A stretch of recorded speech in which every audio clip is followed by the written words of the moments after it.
Graça e paz, pessoal, da parte do Senhor e Salvador Yeshua. Glória a Deus pela bondade diária dele. Hoje eu vou continuar falando a respeito desse assunto, né, do Gênesis Apocalipse, só que vou me aprofundar mais na questão do bem e do mal, tá?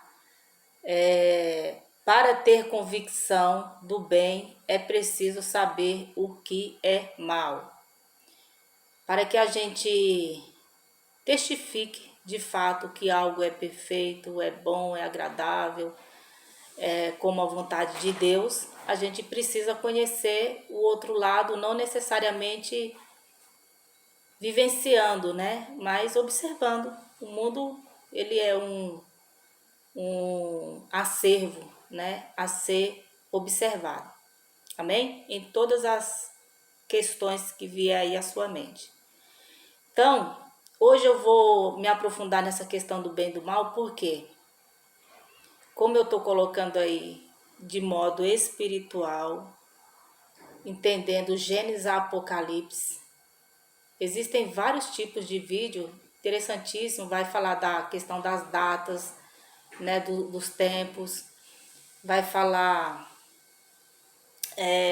de uma forma hermenêutica mais aprofundada, mas o objetivo do canal aqui é trazer o entendimento da palavra de modo espiritual, porque assim eu entendo que fica bem mais fácil de compreender a Bíblia, né? Eu entendo assim, porque eu sei que não é muito fácil quando a gente inicia a leitura bíblica ou simplesmente por acompanhar nos cultos.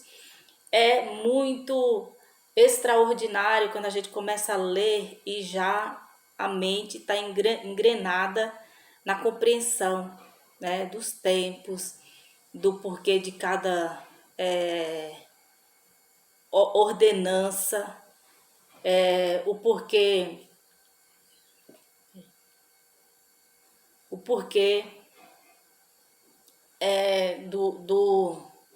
de tantos personagens que o Senhor chamou, cada história extraordinária para edificar-nos, principalmente entender a palavra de modo espiritual. Aí a gente consegue entender, a gente consegue encaixar as peças aí do quebra-cabeça, né? E tem uma passagem aqui que o Senhor continue a nos dar orientação, a nos dar o discernimento, tá? Que o Espírito Santo do Senhor continue operando entre nós, amém? Aqui em João 18, eu vou ler a partir do versos 33, que é um diálogo entre Pilatos e Yeshua, tá? Vai dizer: Pilatos então voltou para o pretório, chamou Jesus e lhe perguntou, abre aspas, você é o rei dos judeus? Fecha aspas. Perguntou-lhe Jesus, abre aspas, essa pergunta é tua, ou outros te falaram a meu respeito? Perguntou Pilatos, abre aspas, acaso sou judeu? Foram o seu povo e os seus chefes dos sacerdotes que o entregaram a mim. Que foi que você fez? Fecha aspas. Disse Jesus, abre aspas, o meu reino não é deste mundo. Se fosse, os meus servos lutariam para impedir que os judeus me prendessem. Mas agora o meu reino não é daqui. Mas agora. O meu reino não é daqui, fecha aspas. Entre aspas, então você é rei, disse Pilatos. Jesus respondeu, abre aspas, tu dizes que sou rei. De fato, por esta razão nasci e para isso vim ao mundo, para testemunhar da verdade. Todos os que são da verdade me ouvem. Abre aspas, que é a verdade, fecha aspas, perguntou Pilatos. Ele disse, isso e saiu novamente para onde estavam os judeus e disse, abre aspas, não acho nele motivo algum de acusação. Contudo, segundo o costume de vocês, devo libertar um prisioneiro por ocasião da Páscoa. Querem que eu solte o rei dos judeus? Eles, em resposta, gritaram, abre aspas, não, ele não, queremos Barrabás, fecha aspas. Ora, Barrabás era um bandido. Então vamos analisar aqui esse diálogo, porque aqui tem uma junção do bem e do mal, né? Nesse diálogo de Pilatos com Yeshua. Yeshua é interrogado por uma autoridade terrena. E essa autoridade terrena não está convicto que Yeshua é o rei dos reis, o senhor dos senhores. Aí o diálogo é perguntas. Ele quer saber se Yeshua traz algum tipo de... como é que eu posso colocar aqui? De ameaça, né? Porque se ele se coloca como uma autoridade terrena, vai depender muito de quem ele é. Então ele quer saber, será que traz alguma ameaça para que os judeus, esse povo, o traga a mim? E de acordo com o diálogo extraordinário de mentes rápidas no raciocínio, porque é o que eu percebo aqui, a mente de Pilatos está acompanhando o raciocínio de Yeshua, tá? Por isso que Yeshua o pergunta.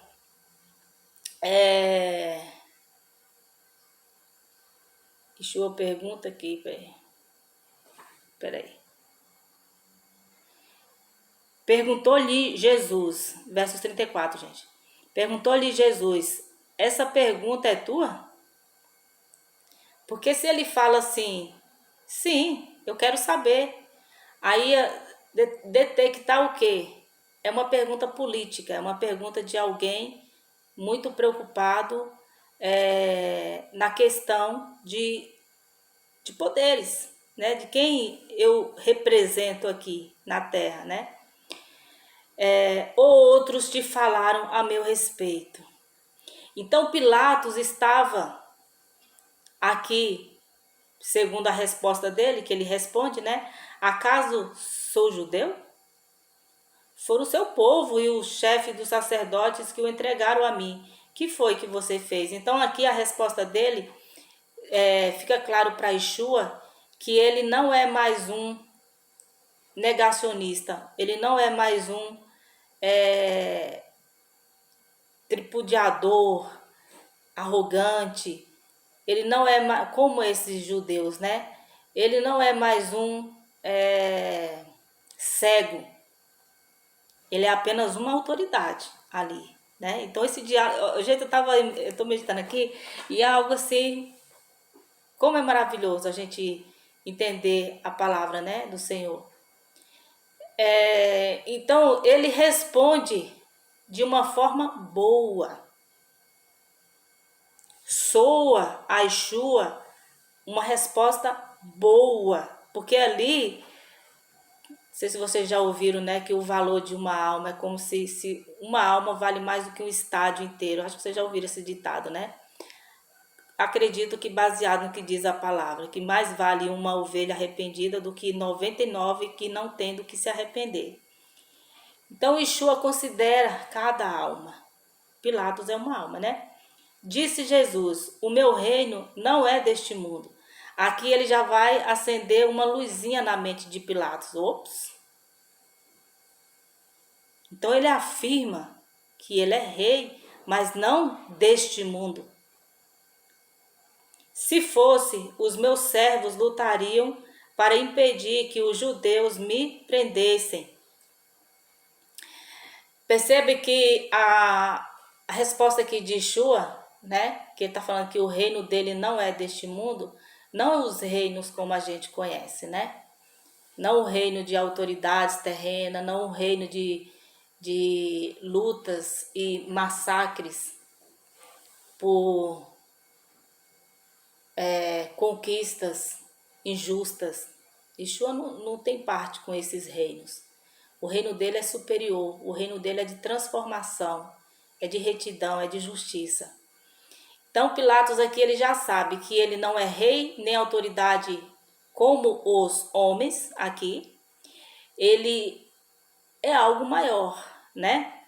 Então você é rei. Aí ele afirma aqui no versos 37, então você é rei. Disse Pilatos, Jesus respondeu: tu dizes que sou rei. Tu o dizes que sou rei. Olha a diferença da pergunta lá em cima, né? A pergunta que ele faz em relação você é rei dos judeus, né? E aí Yeshua pergunta, essa pergunta é tua? Ele lá é uma pergunta política. É uma pergunta de status, de poder terreno. Yeshua quer saber, é tu? E aí ele joga a bola dizendo que não, que foram os judeus que levaram ele até lá. Ou seja, ele não tem influência nisso daí. Ele não pediu para que ele viesse ser julgado diante dele. Trouxeram. É diferente, né? E aqui Yeshua fala, tu o dizes, porque tá acendendo uma luz na mente de Pilatos. Entende? Eu fico maravilhada com isso, gente. Então, tu dizes que sou rei. De fato, por esta razão nasci e para isto vir ao mundo, para testemunhar da verdade. Todos os que são da verdade me ouvem. Que é a verdade? Perguntou Pilatos. Então Pilatos, ele está com a mente curiosa e ele está avançando, né, na claridade dessa luz aí, né? Que é verdade? Perguntou Pilatos. Ele disse isso e saiu novamente para onde estavam os judeus e disse: não acho nele motivo algum de acusação. Contudo, segundo o costume de vocês, devo libertar um prisioneiro por ocasião da Páscoa. Então, o que acontece aqui? Pilatos, ele está encurralado por não ser revelado.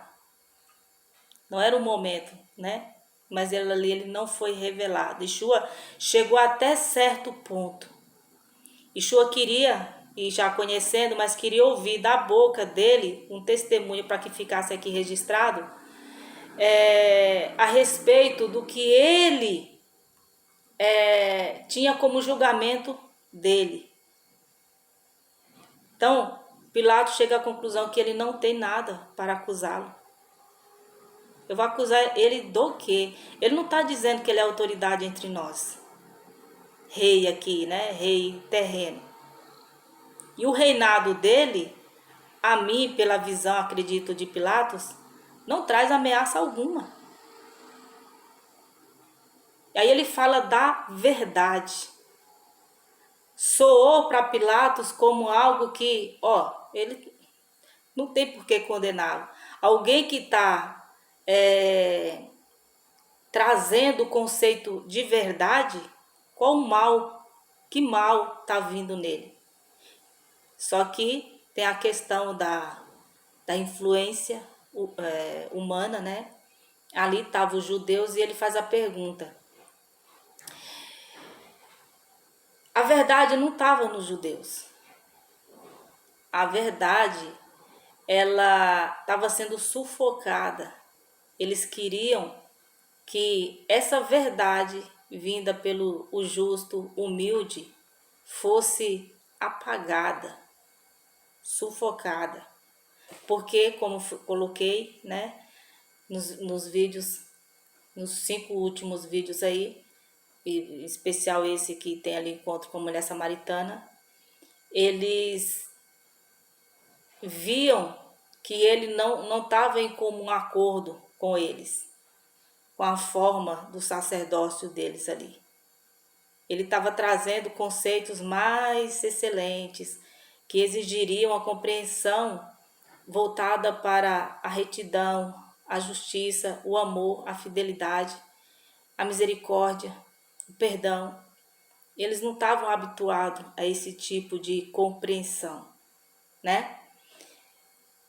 Não queriam perder ali o que eles representavam, né?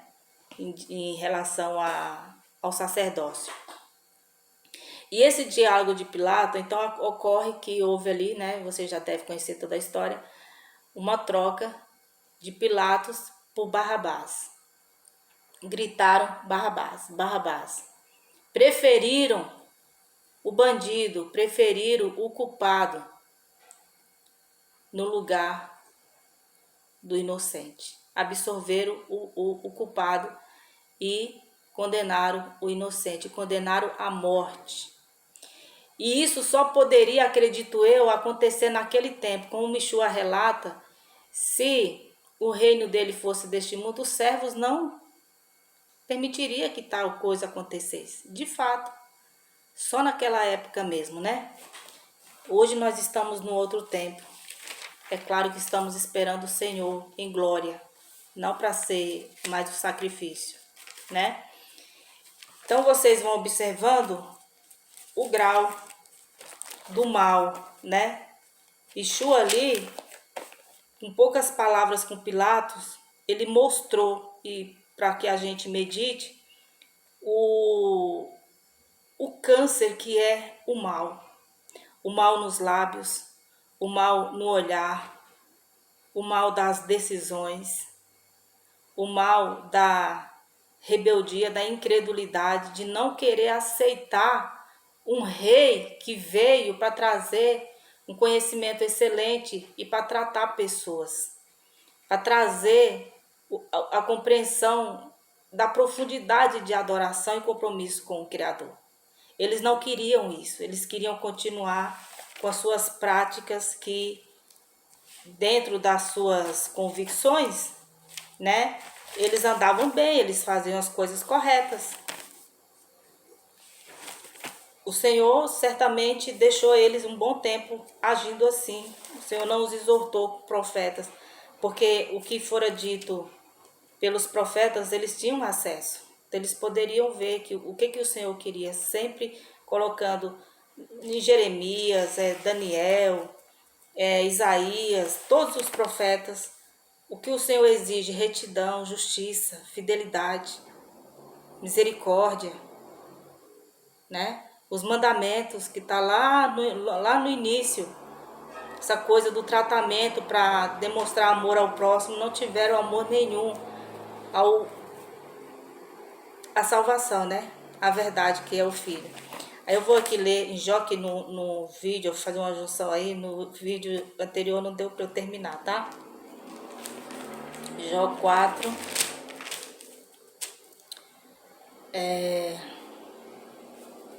Jó 4, versos 18. Que diz: se Deus não confia em seus servos, se vê erro em seus anjos e os acusa, quanto mais nós que moram em casas de barro, cujos alicerces estão no pó, são mais facilmente esmagados que uma traça. Quem aí já viu ou conhece, né? Quiser comentar aí, coloca assim, né? Já vi uma casa de taipa. Quem já viu de perto uma casa de taipa? Saber todo mundo sabe, mas já viu de perto como que ela é feita. Ela é feita com as madeirinhas, né? As madeiras frágeis, só que quando elas são unidas, elas se tornam fortes. A entrelaçada depende muito de como que a pessoa quer fazer o amarramento. Aí faz ali um buraco raso para alicerce, para enficar as madeiras maiores, né? E preenche com barro, né? Hoje tem pessoas que fazem isso de forma mais criativa, usam a própria terra, dependendo da sua tonalidade, para substituir a tinta, né? Mistura ali com um pouco de cal, faz a tinta e fica uma coisa mais linda. É casa... Como é que coloca? Ai, gente, me fugiu agora aqui da mente. Orgânica, né? Acho que é casa orgânica, mais ou menos assim. Só que vem chuva, vem temporal. Com a chuva, se não fizer um revestimento ali nas paredes, provável que vai se desgastando. Mas aí as pessoas vai caindo, as pessoas vão preenchendo, vai caindo, as pessoas vão preenchendo, porém ela não cai. A terra se desfaz, né? Mas a casa fica ali, firme. Então, a ideia que dá aqui é que é uma casa sem alicerce, uma casa sem estrutura, uma casa que ela não teve madeirite em ficados com mais profundidade, uma casa que foi feita só na superfície mesmo. Então aí vem os temporais, as ventanias, e essa casa ela vai para o chão, independente se for de taipa, se for de adobo. Se ela não tiver estrutura, ela vai para o chão com o que ocorreu aí, infelizmente, lamentável, né? Aqui no Brasil, lá no Paraná, houve uma destruição terrível. Que o Senhor dê estrutura a este povo, né? Que os governantes realmente auxiliem aí no que for necessário. Então, gente, essa mensagem aqui, ela precisa ser elaborada, eu vou precisar elaborar ela para que reforce o vídeo anterior e adentre também neste, tá? Porque, ó, se Deus não confia em seus servos, se vê erro em seus anjos e os acusam. Tratando-se do vídeo de lá, para dar uma reforçada, ninguém é puro, inteiro como o Senhor, né? Então o Senhor, ele vê erro e ele precisa executar juízo sobre isso, mas não juízo de destruição. A própria palavra fala que eu bem sei que planos tenho para vós, de bênçãos e não de maldições. Então o Senhor criou seres espirituais e seres, nós temos espírito também, nessa junção aí espírito, alma e corpo, né? Corpo, alma e espírito, para serem tratados ao ponto de conhecer a Ele, o seu eterno poder, a sua palavra, o seu plano de salvação, para então se atentar que amá-lo é nos amar também. Adorá-lo é trazer sobre nossas vidas todas as coisas boas, positivas, agradáveis. É ter sentido na vida, é entender o além, né, dessa condição terrena nossa aqui. Tem até um vídeo maravilhoso que eu coloquei da borboleta, da abelha e da lagarta, bem interessante esse processo aí da metamorfose da borboleta, né, do trabalho árduo da abelha. E é isso. Então, para dar uma reforçada aqui no vídeo, para se entender o porquê que o Senhor trabalhou, né, com esses personagens, dando tempo, insistindo, porque todos tinham uma falha. Agora, na situação de Jó, como eu coloquei lá e não deu para terminar, o Inico, o Lúcifer, que foi o tentador desde o Éden, porque ele quis ser igual ao Senhor, mas isso é impossível. O Senhor tem a sentença a respeito dele, tendo em vista o que ele era e como ele foi formado, para que ele foi formado, né? Então ele abriu mão de coisas grandiosas e ele sabe do que abriu mão. Então, fazer o reino dele aqui na terra, ser um Deus na terra, poderia ser possível. Por quê?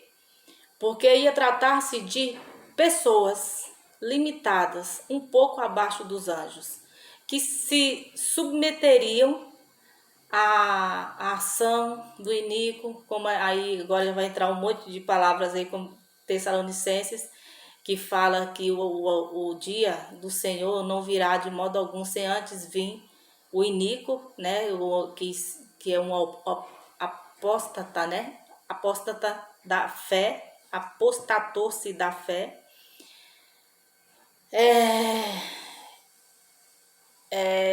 e acaba que influenciando pessoas a serem os seus próprios deuses, a criarem os seus próprios deuses, a invocarem as suas divindades pagãs, a iludir muitas pessoas através da vaidade, através da luxúria, através do dinheiro, né? E aí eu vou ler outras mensagens, se der tempo, vocês vão entender tudo isso. Então, aqui na terra, Yeshua, ele foi bem claro que o reino dele não era daqui. Até o momento em que ele resgataria, né? Porque quando o sacrifício é feito, concluído, ali fica bem claro que os reinos voltarão a ele, voltarão a pertencer a ele. Mas os reinos, não na visão de como é, tá? Os reinos do mundo. Então, o reino do mundo pertence ao inimigo da nossa alma, que é enganador, né?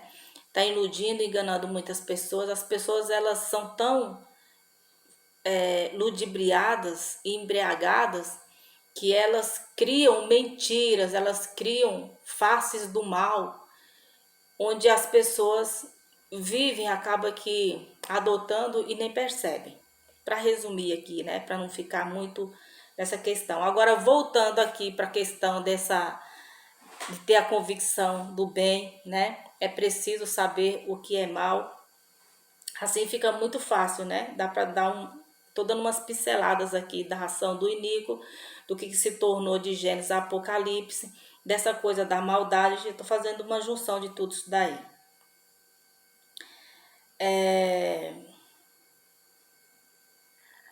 Então, tendo em mente que o Senhor avalia, né, a ação dos servos, avalia a ação dos anjos, como que a gente somos não, né? Como que as pessoas, até que elas se convertam e buscam a orientação da palavra, o agir do Espírito Santo em nossas vidas, elas saem de um contexto de embriaguez que é desde cedo. Aí, né, a partir do momento que é esclarecido, que a mente é acendida a luz ali, então a gente entende que existe um bem gigantesco, o qual nós podemos ser participantes. Né? Cheguei aí à conclusão. Então a gente precisa ser participante desse bem, ele está presente em tudo. Não se limitem à religiosidade, às solenidades, a ações, não vou dizer nem voluntárias, mas ações providas de um reconhecimento. Não se limitem a isso. Porque o olhar do Pai está em tudo, embaixo da terra, em cima, na terra, no mar. Foque no que é bom. Ó, a vontade do Pai é boa, agradável e perfeita. E tem outra frasezinha que eu vou pôr aqui. Se você estiver numa situação, seja ela qual for da sua vida, e você não sentir paz, saiba que algo de errado tem aí. E que o Senhor provavelmente não está se agradando, tá? Agora eu vou aqui para 1 João. O livro de Jó, para qualquer tema que você for abordar, você pode ir para o livro de Jó que você vai ter uma referência. É o livro completo em relação a como que é a formação da terra, do ambiente onde nós vivemos, como tudo foi formado, feito, como que tudo é. Então, 1 João, capítulo 5, versos 19.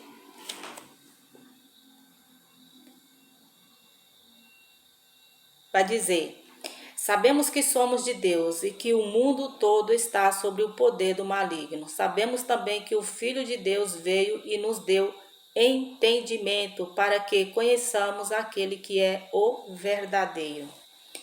Então você vai ouvir muito aqui nos evangelhos, principalmente a carta de João, essa coisa da verdade. O Senhor é a verdade. O Senhor é o caminho, a verdade e a vida. O mundo todo, exceto os que já saíram, né? Então, por isso que a mensagem lá fala: sai dela, povo meu. Sai dela da embriaguez, eu coloco minhas palavras. Sai dela das vaidades. Sai dela da ganância. Sai dela do ódio. Sai dela das vaidades. Sai dela da falsidade. tudo aquilo que corrompe o corpo, que faz utilização dos 5 sentidos nosso, que é usado para a glória do, que era para ser usado, é para ser usado para a glória do Pai, reconhecendo a verdade, se aprofundando na verdade. Porém, as pessoas têm perdido tempo, né? Eu falo perdido tempo, porque a gente só entende que é uma perdição de tempo quando a gente enxerga a verdade, enxerga o caminho da paz, da retidão, né? Então, esse mundo é o mesmo o qual Pilatos está lá colocando para Yeshua em relação a que reino tu pertence. Tu é, né? Ele quer saber, tu é rei, né? Aqui da terra, tu é rei, tu é um perigo, é uma ameaça. E ali ele acaba que sendo impactado, vendo que estava à frente dele é maior do que até ele pudesse compreender. Então ele não foi tonto, porém acabou que sendo submisso, né, na autoridade dele. Hoje, quem está aí na autoridade pode se levantar contra a favor do justo, a favor de cristãos, que são servos do Senhor, onde ele está presente. A gente pode se levantar contra muitas coisas do mal, né? Mas naquela época, ele, apesar de ser uma autoridade, existia a questão ali das influências. Então, Yeshua veio naquela época com propósito, porque era aquela época no qual ele seria crucificado, né? Então vamos entender que este mundo de corrupção, esse mundo de perdição, esse mundo do mal, ele está aí, até que seja retornado para o Rei da Glória todos os reinos. E aí sim haverá justiça, haverá paz, né? Eterna.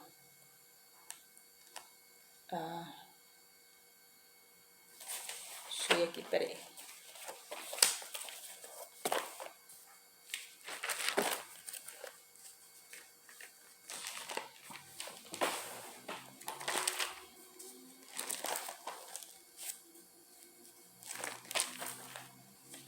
Quando a gente entende que cada pessoa chamada, ela tem um propósito perfeito, que vai trazer alinhamento ao propósito do Senhor, a gente faz tudo sem querer, sabe? Algo em troca, visualizando. Cadê aqui a mensagem? Peraí. Visualizando somente o retorno financeiro, sendo que o Senhor levantou tanta gente com propósito para que hoje a gente tivesse um conhecimento pleno, né? Inteiro da vontade do Senhor. Não sei se vai dar tempo, tá? Mas eu vou ler aqui em Joel 1, a partir do versos 13, que diz: Ponham vestes de luto, ó sacerdotes, e planteiem. Chorem alto, vocês que ministram perante o altar. Venham, passem a noite vestidos de luto, vocês que ministram perante o meu Deus. Pois as ofertas de cereal e as ofertas derramadas foram supridas do templo foram suprimidas do templo do seu Deus. Decretem um jejum santo, convoquem uma assembleia sagrada, reúnam as autoridades e todos os habitantes do país, do templo do Senhor, o seu Deus, e clame ao Senhor. Atente-se que aqui é o tempo antes de Shua, tá? Joel, quando fala aqui de templo, não vai querer trazer para os templos de hoje, tá? Não tem nada a ver. Aquele dia, sim, o dia do Senhor está próximo, como destruição poderosa. Da parte do Todo-Poderoso ele virá. Não é verdade que a comida foi eliminada diante dos nossos próprios olhos e que a alegria e a satisfação foram suprimidas do templo do nosso Deus? As sementes estão murchas debaixo dos torrões de terra. As sementes estão murchas debaixo dos torrões de terra. Os celeiros estão em ruínas. Os depósitos de cereal foram derrubados, pois a colheita se perdeu. Como muge o gado, as manadas andam agitadas porque não tem pasto. Até os rebanhos de ovelhas estão sendo castigados. A ti, Senhor, eu clamo, pois o fogo devorou as pastagens e as chamas consumiram todas as árvores do campo. Até os animais do campo clamam a ti, pois os canais de água se secaram e o fogo devorou as pastagens. Eu espero que dê tempo, tá? Para concluir aqui essa questão do bem e do mal, a convicção do bem, tá? Essa palavra aqui, ela entra perfeitamente nisso aqui que eu tô colocando. E como eu disse, não vá associar o templo aqui a congregações, tá?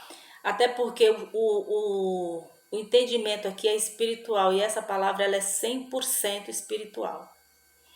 Aqui não está levando nem para o templo do Senhor, de fato, que foi suprimida ali a comida para o sacerdote, foi suprimida a comida para os animais. Não se trata de comida, de fato, se trata de um lamento, né? Por causa que não está... O sentido aqui é... E a gente pode associar o nosso tempo, né? E ele é muito... certo de ser colocado aqui, porque estão sendo suprimidas sim o alimento. O alimento é a palavra do Senhor, compreendida de modo espiritual para edificação. Cadê a comida? A comida ela foi retirada há muito tempo, né? O Senhor está libertando os seus, tirando. O Senhor está abrindo a mente. O Senhor está agindo para que as pessoas tenham um conhecimento aprofundado dele nessa era da tecnologia, onde a informação é mais rápida e imediata. Mas aqui, até os animais, até os celeiros estavam em ruínas, né? As manadas agitadas por não ter pastor, né? Porque não tem pastor. Não tem pastor, associa aí, ó. As manadas estão agitadas, porque não tem pastor. Podem até estarem juntas, né? Tratando-se de manada, de grupo. Estão juntas, mas estão sem a orientação certa, adequada. E o pastor, que precisa estar presente, ele é tirado do púlpito, ele é tirado das pregações, ele é tirado dos louvores. Não se colocam o foco 100% nele, porque o foco de qualquer pregação, garanto para você, tem que ser Yeshua, tem que ser o sacrifício, tem que ser a autoridade da palavra do Senhor e qual o objetivo que ela tem, que é de transformar vidas, de edificar pessoas, de trazer a consciência do arrependimento para ser transformado numa nova criatura, levar as pessoas para entender a palavra, o evangelho, que é o poder de Deus, para saber quais são as exortações a qual nós devemos nos adequar. Então, a falta do suprimento é isso, estão supridas, estão sendo sufocadas, né? Tá sendo, sabe aquele diálogo lá de Yeshua com Pilatos? Olha que coisa, gente, extraordinária, vocês meditem, né? É o mesmo diálogo que o Senhor teve com o centurião. E ele, sendo a sabedoria em pessoa, né? Hoje em espírito, porque ele está acima, ao lado do Pai, ele tinha as palavras certas. E cadê essas palavras? Estão todas aqui.